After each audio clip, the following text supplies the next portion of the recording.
வணக்கம் நண்பர்களே, இது வந்து Yamaha ரே இசட்டு.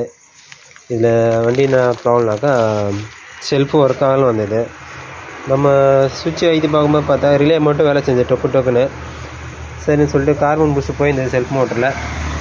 நம்ம என்ன பண்ணோம், கார்பன் புஷ்ஷு நம்மகிட்ட இருந்தது போட்டு திரும்பி என்ன பண்ணோம், வண்டி ஸ்டார்ட் பண்ணி பார்க்குறோம். ஸ்டார்ட் பண்ணி பார்க்கும்போது பார்த்தாக்கா ஒன் வே கிளச்சி போன மாதிரி வெறும் மோட்ரு மட்டும் சுற்றிச்சு. சரின்னு சொல்லிட்டு நம்ம பார்ட்டிகிட்ட போய்ட்டு ஒன் வே கிளச்சி வாங்கிட்டு வந்துட்டோம். அவங்களும் வாங்கிட்டு வந்து கொடுத்துட்டாங்க. இதனுடைய ரேட்டு 596 என்னமோ வருது.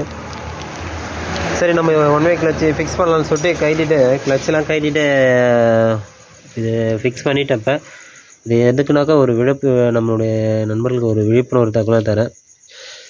கழட்டிட்டு உள்ளே பார்க்கும்போது பார்த்தாக்கா ஒன் வே கிளச்சு வந்து கரெக்டாக இருக்குது. அதே வந்து மோட்ரு செல்ஃப் மோட்ரு பட்டன் அழுத்தும்போது சுவிட்சை அழுத்தும்போது பார்த்தா உல்ட்டாவாக சுற்றுச்சு. சரி, என்னடா இது இந்தமாரி உல்ட்டாவாக சுற்றுது, உள்ளே எதாவது திரும்பி மேக்னெட்டு எதாவது உடஞ்சாக்கா அந்தமாரி வருமே செல்ஃப் மோட்டரில் உல்ட்டாவாக சுற்றுன்னு சொல்லி மேக்னெட்டை நம்ம கழட்டி பார்த்தோம். கழட்டி பார்க்கும்போது பார்த்தாக்கா நல்லா பர்ஃபெக்டாக இருந்தது. அதனால் என்ன பண்ணிட்டு நான் கழட்டும் போது இதில் என்ன பண்ணிவிட்டேன், இதில் ஒரு மார்க் பண்ணிட்டேன். சரி, நம்ம இது ஏற்கனவே இருந்த பொசிஷன்ன்றதுனால மாறிடக்கூடாதுன்னு மார்க் பண்ணிவிட்டு கழட்டினேன். மார்க் பண்ணதுக்கு உல்ட்டாவாக என்ன பண்ணேன், இதில் அந்த பாயிண்ட்லாம் இல்லை, உல்ட்டாவாக போல்டை வந்து கொஞ்சம் நவுத்தி ஃபிக்ஸ் பண்ணேன்.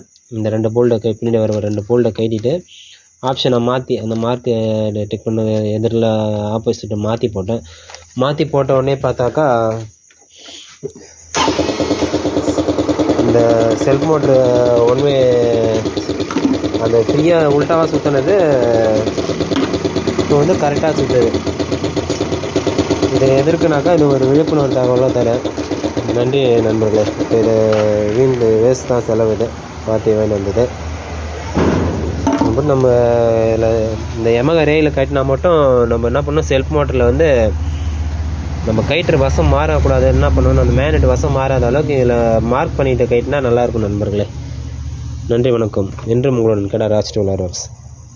வாழ்க வளமுடன்.